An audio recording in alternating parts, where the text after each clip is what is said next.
What's going on, guys? Today I wanted to bring you another one of my 2014 NAWCQ H.A.T format deck profiles. If you played back in the day during this time period, you've probably heard this deck before, and that is Chain Beat, or as some people called it, Garden Beat. I don't really know why so many people remember this deck specifically, for the reason that it was a rogue deck more than anything. It definitely got a few tops back in the day, but it wasn't one of the tier 1 decks. It was kind of a cool stun deck, but nothing over the top and definitely rogue at best. But in general, it was a very cool and interesting deck, so I wanted to go over this profile. One quick thing, I have been working on the sound quality and working with some new equipment, so if it sounds a little too loud, the volume, just bear with me. I'm still getting used to it, and that will be fixed in future videos. But anyways, let's get straight into this deck profile, starting off with the monsters. There's not that many. We play 3 copies of Evil Swarm Thunderbird. What this card does is during either player's turn, when a card or effect is activated, you're able to remove it from play until your next standby phase, and then it'll return to the field. And when it returns, it'll also have a 300 attack point boost. This will really help you dodge back row, such as, if you normal summon and your opponent activates Bottomless, you can just banish it. So they kind of went -1 there. Or, Compulse or Deprison, really any effect they activate, you can kind of dodge it. After that, we play 3 copies of Wind Up Rabbit. Kind of the same concept. During either player's turn, you can target a wind up monster you control, usually itself, and banish it. This will act as an effect that activates, so if you have this and Thunderbird on field, you're able to activate this and then chain the Thunderbird, so you're able to banish both. So for example, if you summon it and your opponent torrentials. So hopefully by now you're kind of understanding the concept and the name of Chain Beat. You're basically slowly trying to put on these little monsters that can dodge a lot of card effects and stuff, and then slowly beat your opponent down. And this is a stun deck, so the next monster I play is 2 copies of Banisher the Radiance. This is really good against artifacts and graveyard-reliant decks, banishing all cards that would be sent to the graveyard. Really, really good card. After that, 1 copy of Thunder King Ryo. Again, just a really solid card in this format, really good against decks such as Spellbooks or, any other deck that really searches a lot. 1 copy of Firefist Bear. We only play 1 because there's kind of a way to recycle it at times, and also you'd rather, because most of your monsters are normal summons, you'd rather normal summon your other cards. 1 Grand Mole just can out really pesky, annoying cards, and usually that would be the end of the monster lineup, but I personally chose to play 2 copies of Max C as well. This deck is kind of slow and it needs turns to set up, so going second against a lot of decks can be really awkward into established boards when this deck is somewhat normal summon reliant. So Max C is a good way to gain small advantage, even if it only acts as an upstart goblin or gets you 1 or 2 draws. It's just nice to have a way to force your opponent kind of to play it slow and pass back to you so you can get set up. That's just my personal preference. It kind of conflicts with the banishers, but there's also cases where, say you go first, you can summon some of your other monsters, for example, the Thunderbird or the Wind-Up Rabbit that you want to have established ahead of time, so it won't conflict with the banisher that you may, depending on the matchup, want to hold till later on. And that's it for the monsters. Again, it doesn't play that many, but a lot of your monsters will be able to stick to the board because they dodge a lot of that pesky back row that I was mentioning. After that, the spell cards, the Garden aspect is 3 copies of Black Garden, and I'll just throw that there as well, 1 Terraforming. You want to see this card, but you don't want to see it in multiples starting the game, and that's why I only play the 1 Terraforming, when Terraforming I believe is at 2 or 3 in this format. So what Black Garden does is when either player normal or special summons a monster, you have that monster's attack, so it makes them very small usually, and you summon a token to the opposing person's field in attack position. And they're plant tokens with 800 attack, and you have to summon them in attack position. So what I mean by that is if I normal summon a monster while Blackguard's on the field, my monster's attack is halved, and then my opponent gets a token, and vice versa.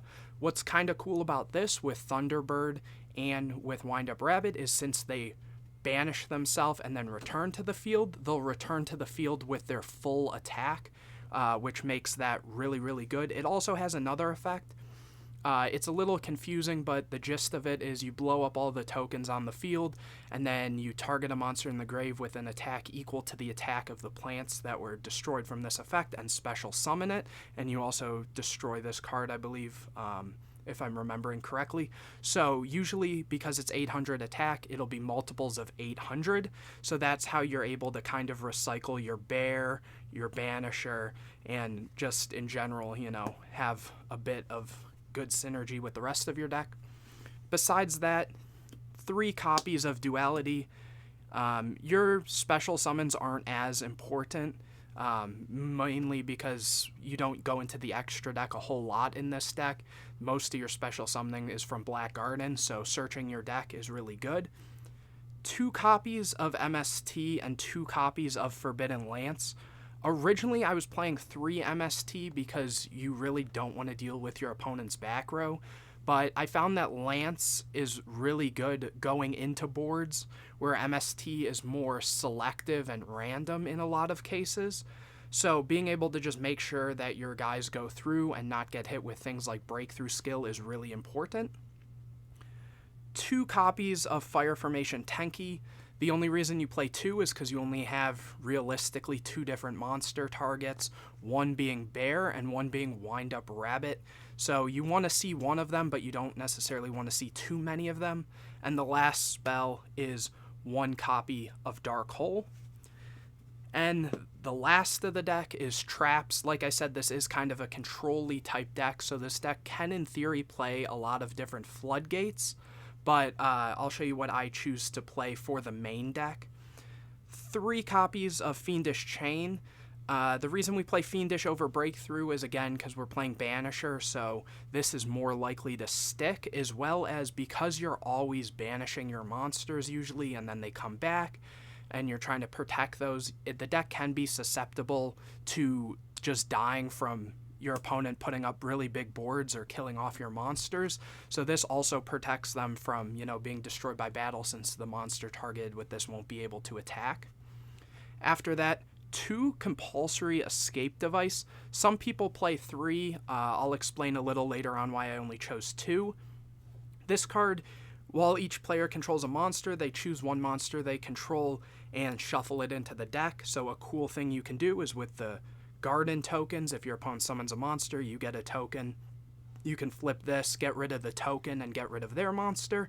Or if you have, say, one of the 2 that tag out, you're able to activate this, use the effect tag out, and just shuffle the opponent's monster. I believe that's how they ruled it back in the day, even though the text might not come off that way. 2 Mirror Force. Again, same thing with Fiendish Chain, you just have a lot of open boards. You could even consider swapping these for things like, Needle Sealing, but I just found Mirror Force better. 1 Macro Cosmos. I chose to main this just because, again, it's so strong.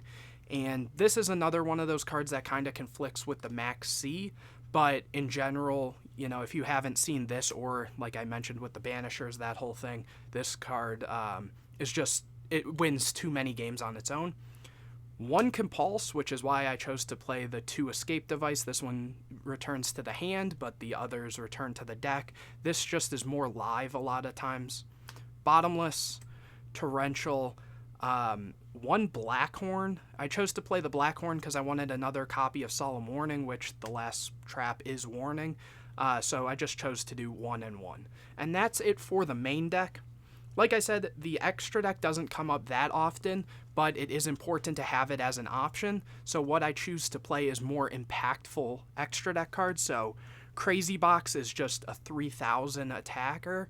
and it's good under decks that play Skill Drain. 1 Ophion, because you can technically make it with 2 Thunderbirds and it stops level 5 or highers. 1 Utopia, because 2500 attack, 2000 defense, that stops attacks, really strong. Key Beetle to protect your, say, Macro or your Black Garden or just any of the monsters you have.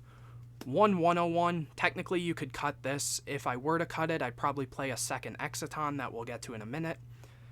Heartland Draco, with all the continuous spells and stuff, it can't be targeted for attacks, and it can attack directly. Diamond Direwolf, because some people do side floodgatey type cards like Iron Wall against things like Lightsworn rulers or Mythic rulers and things, so that can get rid of that when, you need to banish your stuff. 1 Exciton, Dweller, Cowboy, and that's it for the rank 4s. For the rank 3s, Acid Golem, same concept as Crazy Box. Mechwhip Engineer, protect your other monsters or just itself and stall a bit while you can build up more resource. Same with Zen Mains. Muserism to get over big bodies, and Fortune Tune, again, to stall a bit and gain life points in the time being.